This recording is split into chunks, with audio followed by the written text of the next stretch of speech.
Ok, buongiorno a tutti, siamo di nuovo qui con la nostra rubrica del sabato mattina commercio e ringraziamo moltissimo i fratelli Trevisan che ci ospitano in questa super vetrina.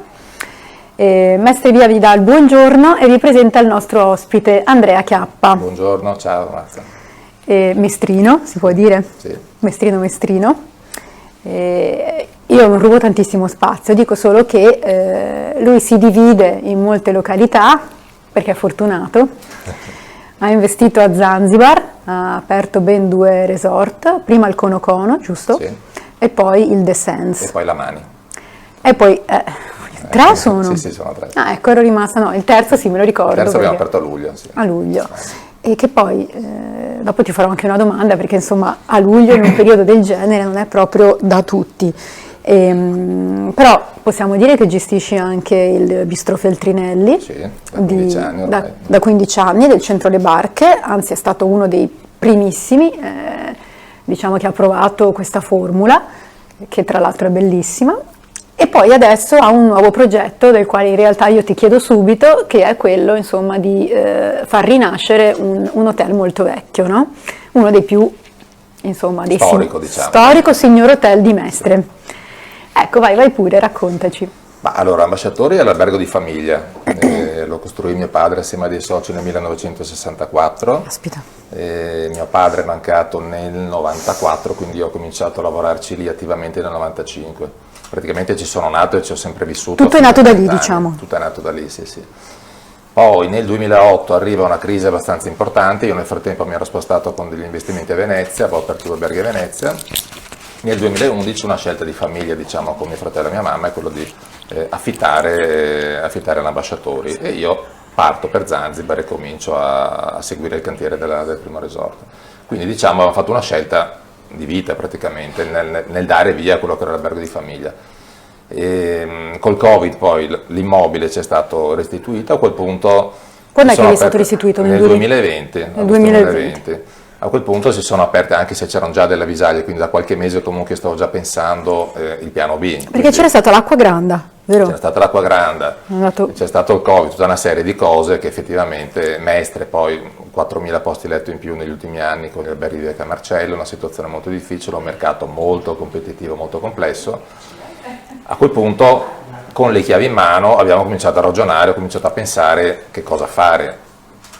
Riaffittarlo, ridarlo in gestione, gestirlo direttamente. All'inizio non era il mio pensiero onestamente, perché poi avevo avviato anche un progetto in Puglia che dovrebbe aprire sempre l'anno prossimo, e quindi ritornare a fare albergatore a Mestre non era, diciamo, il mio primo pensiero. Però ho cominciato a pensare, se torno a fare l'albergatore come lo voglio fare. Quindi innanzitutto ho pensato di ragionare sulla qualità, che comunque per me è la parola chiave su tutte le mie attività, e credo che sia comunque che sono abbastanza di livello molto alto, principale, no? Sì, ma in tutti i settori, diciamo, che poi qualità è legata al rapporto qualità-prezzo, quindi la qualità puoi farla anche con un 3 stelle o con un 4 stelle, non necessariamente solo con i 5. Quindi ho cominciato anche a pensare innanzitutto a trovare degli architetti che potessero darmi un'idea sul progetto, e poi lo step immediatamente successivo, anzi forse anche prima, quello di pensare all'affiliazione a una catena alberghiera di primaria importanza. Che si può dire, no? Che si può dire perché è Hilton, è uno dei marchi Hilton. Abbiamo contattato un po' le catene principali, Marriott, Accor, Hyatt, Hilton, e diciamo con Hilton abbiamo trovato uno dei marchi che più ci lasciava spazio in termini di design e quindi libertà anche creativa, pur appartenendo alla famiglia Hilton, che comunque ha una forza commerciale fortissima. A quel punto diciamo che l'idea di tornare a fare albergatore, trovati i giusti architetti e trovata la giusta catena, ha cominciato ad affascinarmi, ad emozionarmi. Io faccio le cose, direi, passione e business, nel senso che i numeri bisogna sempre guardarli, però fondamentalmente deve esserci sempre una passione e, come dire, un'emozione nel fare le cose. E quindi ho deciso di tornare a fare quello che ho sempre fatto, cioè l'albergatore a Mestre, però diciamo con una visione abbastanza precisa, sperando che poi insomma... Ma adesso tipo quando si può dire, cioè quando potrebbe aprire fisicamente? No, deve aprire assolutamente, si deve aprire assolutamente per primavera del 2023, quindi diciamo per avviare quella che è la stagione. Comunque, un anno di lavori. Comunque un anno di lavori, diciamo che noi a fine anno dovremo finire i lavori. Ecco, questo è l'obiettivo, poi c'è, come dire, una soft opening, quindi assunzione del personale, si inizia a far rodare un po' la struttura e poi marzo è prevista l'apertura, che è un po' l'inizio della stagione veneziana. Nel frattempo speriamo che il turismo si sia ripreso, perché ci sono un po' di pronostici. A Venezia dicono che 2022 già dovrebbe essere completamente, però Mestre forse un po' più lento, no? Mestre è un po' più lento, Mestre comunque, che se ne dica, vive comunque sul turismo di Venezia, cioè, poi possiamo raccontarci tutte le favole di questo mondo, perché non sentite tanti in questi anni quando hanno investito sugli alberghi, ma comunque qualsiasi cliente dorma a Mestre, a parte la clientela commerciale e business, viene per andare a visitare Venezia. Di conseguenza i prezzi degli alberghi di Mestre sono ovviamente collegati a quello che succede a Venezia. A Venezia crollano i prezzi, di conseguenza a Mestre si abbassano ancora di più, e quello è il vero problema. Però io penso anche che, pensando anche alla storia del mio albergo, c'è comunque una fetta di clientela commerciale, una fetta di clientela business, un certo tipo di clientela che magari si muove anche in macchina e quindi preferisce venire a dormire a Mestre. E quindi il mio pensiero, diciamo, non è quello di avere un'occupazione altissima, ma di mantenere un certo livello di prezzo che consenta comunque, ovviamente come dicevo prima, con il giusto rapporto di qualità-prezzo, di dare un servizio adeguato a quello che poi sarà la catena, e che dia ovviamente un ritorno in termini economici. Per esempio noi, a parte Hilton, faremo anche una partnership con Porsche, quindi metteremo delle colonnine di ricarica per le macchine elettriche. Ah, elettriche? Sì, è un programma che si chiama Porsche Destination Charging, quindi in tutti i navigatori delle Porsche tu puoi selezionare in base alla località gli alberghi affiliati a questo programma, e quindi il cliente Porsche che ha la macchina elettrica, ma anche Tesla piuttosto che qualsiasi altra, perché poi comunque l'attacco è abbastanza standard, può venire all'ambasciatori, fare la ricarica gratuita, perché per i clienti Porsche è inclusa nel prezzo, e quindi ipotizzo che ci sia anche una piccola nicchia di mercato del cliente che invece che andare a parcheggiare al comunale a Venezia dica, beh, insomma, ho il parcheggio, ho l'albergo in posizione strategica. Non sono così pochi, perché comunque ce ne saranno sempre di più. Infatti è stato un mio primo pensiero, perché comunque il futuro, adesso poi con il discorso della crisi energetica, sarà verso le macchine elettriche. Quindi insomma io credo che a Mestre ci sia ancora spazio per poter lavorare bene, e ci sono alcuni alberghi a Mestre che comunque negli anni hanno mantenuto per fortuna un certo livello. Sono pochi, ma ce ne sono, e quindi io dico, piuttosto che buttarmi in una concorrenza sui prezzi o su un lavoro medio-basso, lo sforzo sarà quello, diciamo, di puntare su una qualità media sempre compatibile con il mercato di Mestre, dove ovviamente devi sempre tener conto del contesto in cui sei, e devi tener conto che comunque il prezzo lo fa sempre all'albergo veneziano. Il 4 stelle di Venezia ovviamente è quello che poi detta a cascata i prezzi. Non sono così a buon mercato gli hotel di Mestre, comunque. Adesso i prezzi sono bassissimi. Adesso sì, sono bassissimi in questi ultimi 2 anni. Però ripeto, c'è anche, noi avevamo comunque una fetta di clientela business, gli equipaggi delle compagnie aeree, il terziario eccetera, che comunque alloggiavano all'ambasciatore, e io vorrei recuperare anche quella fascia, tutta perché quella quello è un cliente che comunque viene tutto l'anno, è un cliente medio-alto, tra virgolette, e bisogna recuperare assolutamente. Comunque questa sarà un po' la vostra fascia, tu dici medio-alta? Sì, però su Mestre medio-alto, ovviamente legato anche al marchio Hilton. Ecco, Hilton per esempio ha ovviamente una forza di vendita pazzesca, perché ha 130-140 milioni di Hilton Honors, si chiamano, che sono Hilton Honors, Hilton ok, Honors, sì, ho capito. sono gli associati Hilton, che quindi poi usufruiscono dei punti e dei vantaggi di Hilton, e quindi capisci che insomma questo, ecco, mi dà sicuramente delle aspettative e come dire, mi lascia abbastanza tranquillo nell'ipotesi appunto di riapertura anche in una situazione così difficile. Poi come dici tu, speriamo che per l'anno prossimo, insomma, Venezia, il turismo che sempre Venezia, il turismo ritorni. I tuoi concorrenti diretti, diciamo, a Mestre? Sì. Ma non faccio nomi perché non vorrei escludere qualcuno, però diciamo ci sono 3-4 strutture di 4 stelle a Mestre, alcune affiliate a marchi e altre no, che per me rappresentano un po' un benchmark, che saranno quelle con cui ovviamente ci confronteremo. Sì. E al di là di tutto, poi comunque attualmente una grossa fetta di alberghi è chiusa, quindi attualmente una grossa fetta di alberghi è chiusa. Il Rousseau è chiuso da 2 anni. Sì, è un periodo difficilissimo. E alcuni aprono e chiudono, non si capisce, devi quasi suonare per... Alcuni probabilmente aprono magari nella stagione estiva e chiudono l'inverno. Certo, parliamo di 2 anni che sono ovviamente, non so, forse più difficili negli ultimi, perché nemmeno con la crisi delle Torri Gemelle, piuttosto che anche nel 2008 c'è stata una crisi, ma questa, voglio dire, è un evento mondiale che ha scombussolato un po' tutto, quindi io mi auguro che prima o poi questa pandemia finisca. Insomma, sicuramente, ecco, mare e montagna hanno beneficiato di più, le città d'arte hanno un recupero molto più lento. Molto più lento. Per vari motivi. Comunque, insomma, già questa cosa di ritornare è una cosa bella, e poi credo che comunque recuperare qualcosa che era già tuo Sì, devo dire che c'è anche una parte, come dire, sentimentale, legata sentimentale, perché comunque quando abbiamo affittato l'ambasciatori l'abbiamo visto cambiare. Adesso non voglio c'è parlare stato un po' di male, per sofferenza, carità, c'è stato un po' di sofferenza perché l'ambasciatore ha cambiato completamente clientela, insomma ha perso un po' quello che comunque era la sua, era la sua storia, e quindi certo, anche, come dire, nella memoria di mio papà, che comunque ha costruito l'albergo, pensare di, come dire, ridare luce a questo immobile che comunque negli anni '80 aveva una storia importante. lui sarebbe felice, Avevamo attori, politici, imprenditori, quindi sicuramente sarebbe Sono felice, passati insomma. tantissimi per l'ambasciatori, cioè, diciamo. Tutti, io mi ricordo qualsiasi elezione, tutti i partiti, i segretari di partito, passavano tutti, c'era quella famosa sala congressi, la sala Tiepolo, che era veramente a 360 gradi, insomma tutto l'arco. Ma anche chi veniva per lavoro o andava all'ambasciatori, certo, io ricordo, insomma. Sì, perché comunque è un punto strategico, quindi, insomma, quindi speriamo, ecco, dai, che si possa un po' ritornare. Ma l'investimento è grosso, solo per, adesso io non ricordo, mi ho girato, l'investimento è importante. perché per ristrutturare un intero albergo e fargli cambiare pelle, cioè. Perché noi rifacciamo tutti i bagni, rifacciamo le camere, rifacciamo il ristorante, rifacciamo tutte le parti comuni, rifacciamo la palestra, le sale congressi. Insomma, è un impegno non da poco, però io dico sempre, cioè, devi investire, devi avere una visione, ecco, e spero che poi questa sarà la scelta giusta. Allora, poi intanto io, siccome a me piace andare all'estero, ti chiedo una cosa, e invece a Zanzibar questi 2 anni, cioè, come hai fatto a continuare l'attività e addirittura aprire un terzo resort? Zanzibar è veramente un'anomalia, nel senso, col primo Covid l'isola ha chiuso perché tutto il mondo ha chiuso, quindi siamo rimasti chiusi praticamente da marzo, hanno chiuso i voli fino a giugno. L'isola ha riaperto subito a Zanzibar, cioè a differenza di altri, un po' forse per spingere il turismo e un po' perché effettivamente i casi di Covid lì erano pochissimi, non so forse il caldo o no, forse no. Secondo me sì, secondo me sicuramente parzialmente. Ci sono pareri discordanti, però. Ci sono pareri discordanti, però sta di fatto io poi andando parecchio lì ho chiesto, dicevo, ma gli ospedali, perché diciamo che l'ex presidente della Tanzania, che comunque comanda anche Zanzibar, non dava statistiche ed era anche contrario ai vaccini. Però informandosi gli ospedali effettivamente erano vuoti, non vedevi gente, voglio dire, ecco, malata.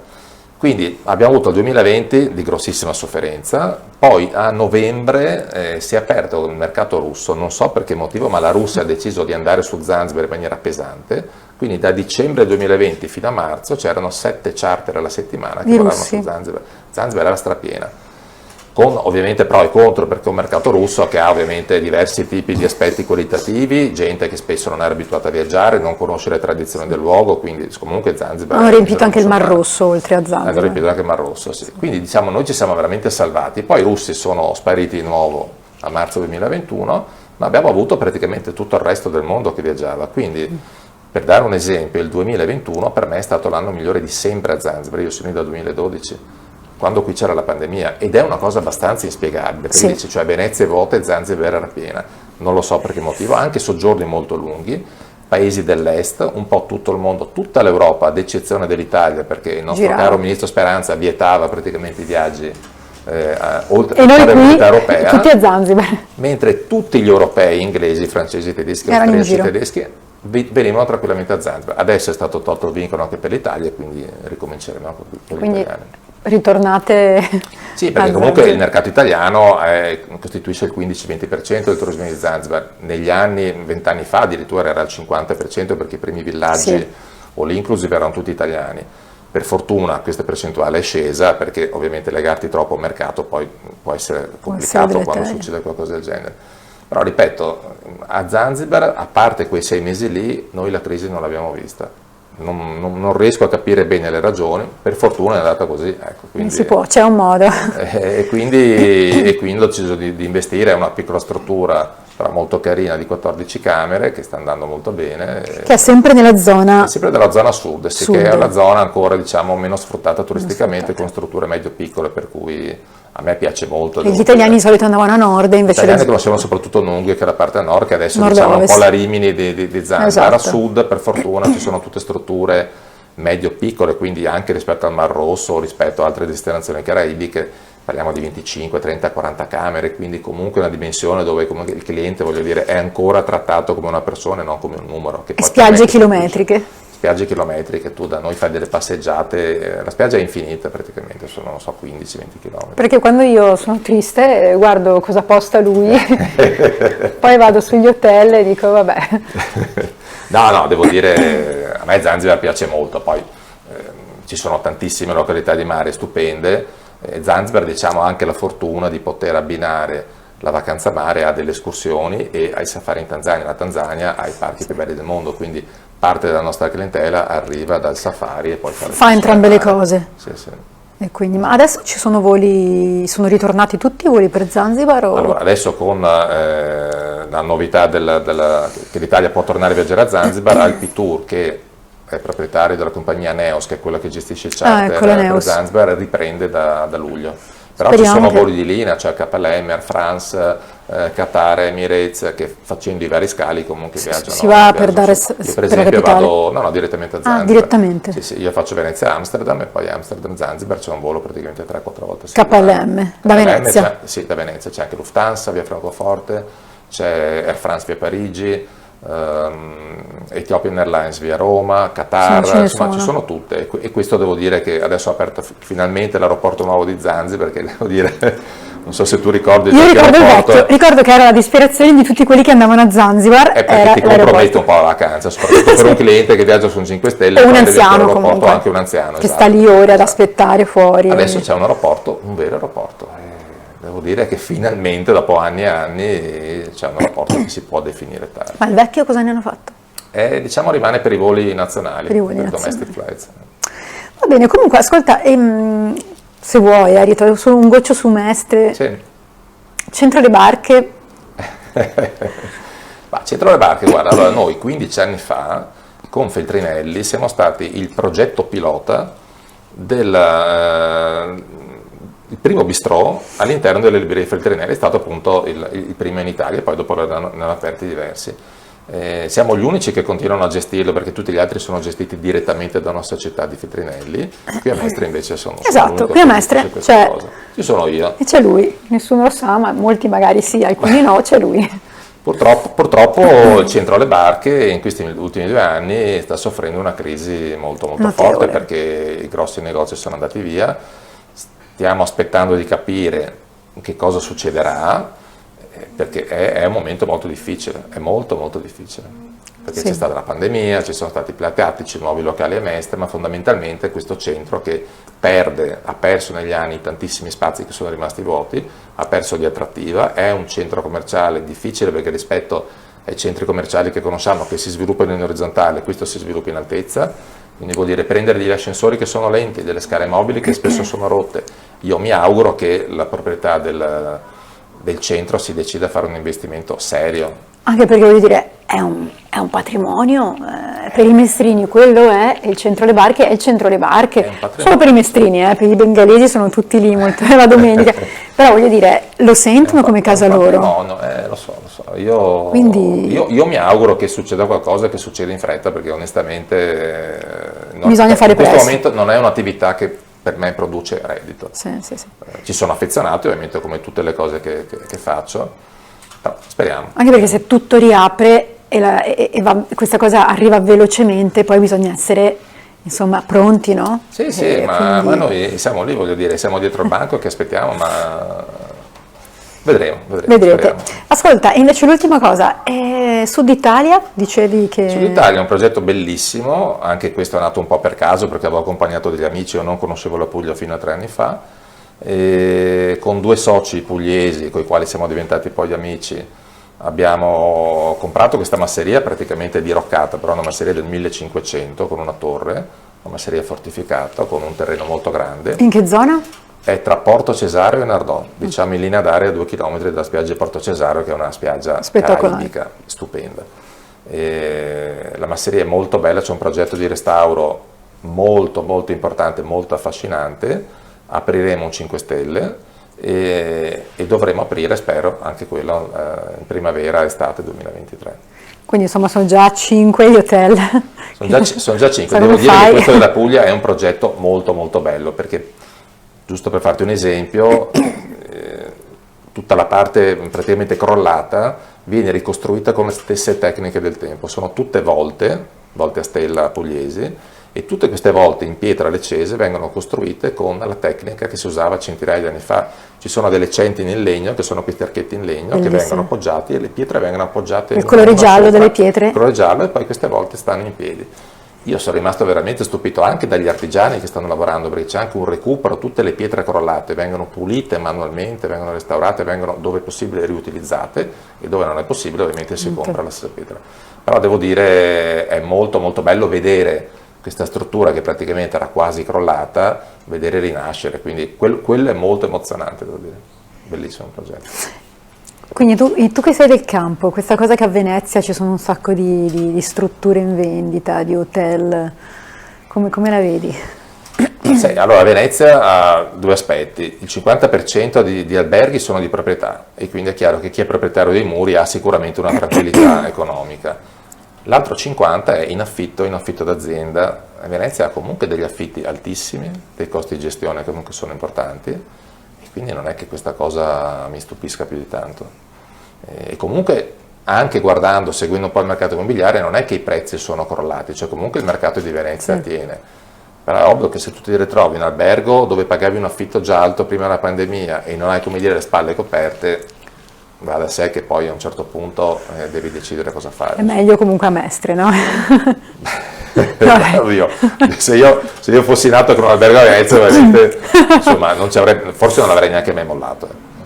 No, poi per carità ci sono anche tantissimi bed and breakfast in terraferma, ce ne sono. Sì, anche quelli hanno avuto una crisi molto grossa. Quello è un altro problema, perché anche Venezia comunque, con il calo, diciamo, delle residenzialità e che la trasformazione di questi immobili in affittacamere, bed and breakfast, che poi parzialmente questo fenomeno si è spostato a Mestre, crea comunque un'offerta ricettiva altissima, crea una concorrenza anche per gli albergatori, perché di fatto comunque queste affittacamere sono concorrenziali agli alberghi, ma con costi di gestione molto più bassi, perché l'appartamento turistico, l'affitacamere, non ha ovviamente la struttura del personale che può avere un albergo come il mio, e quindi diventa veramente una guerra.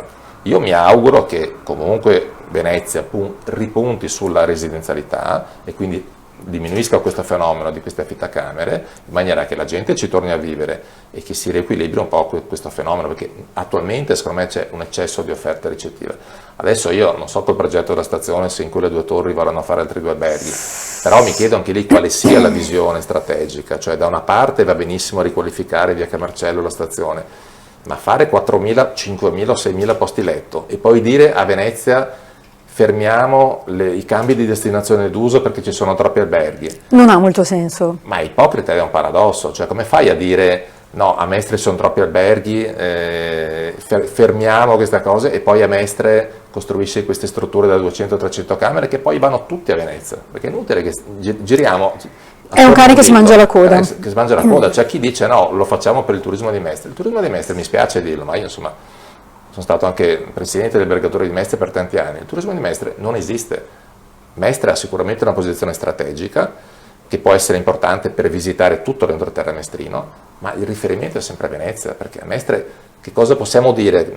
Cosa ha Mestre di attrattivo? Abbiamo un museo alle M9 che è un progetto stupendo, a me piace moltissimo, ma non è ancora decollato di fatto. Abbiamo un parco di San Giuliano, ma sicuramente un turista non viene per andare a vedere il parco. Abbiamo un Forte Marghera che è sicuramente molto carino, ma diciamo è un turismo interno il nostro, no? Possiamo definirlo così? Sì, un turismo per mestrini. Bellissimo, quindi, ma interno. Quindi voglio dire, togliamoci questa ipocrisia o questo, come dire, questa falsità che gli alberghi di Mestre vengono costruiti per il turismo di Mestre. Non è così, non è così. Quindi occhio. Un turismo diverso, ma per Venezia. È per Venezia. Comunque in questi giorni stanno tornando, si vedono un po' di turisti. Si vedono, sì, è vero, ma devo dire anche al centro delle barche, perché comunque noi abbiamo un po' di stranieri che comunque vengono a mangiare. Sì.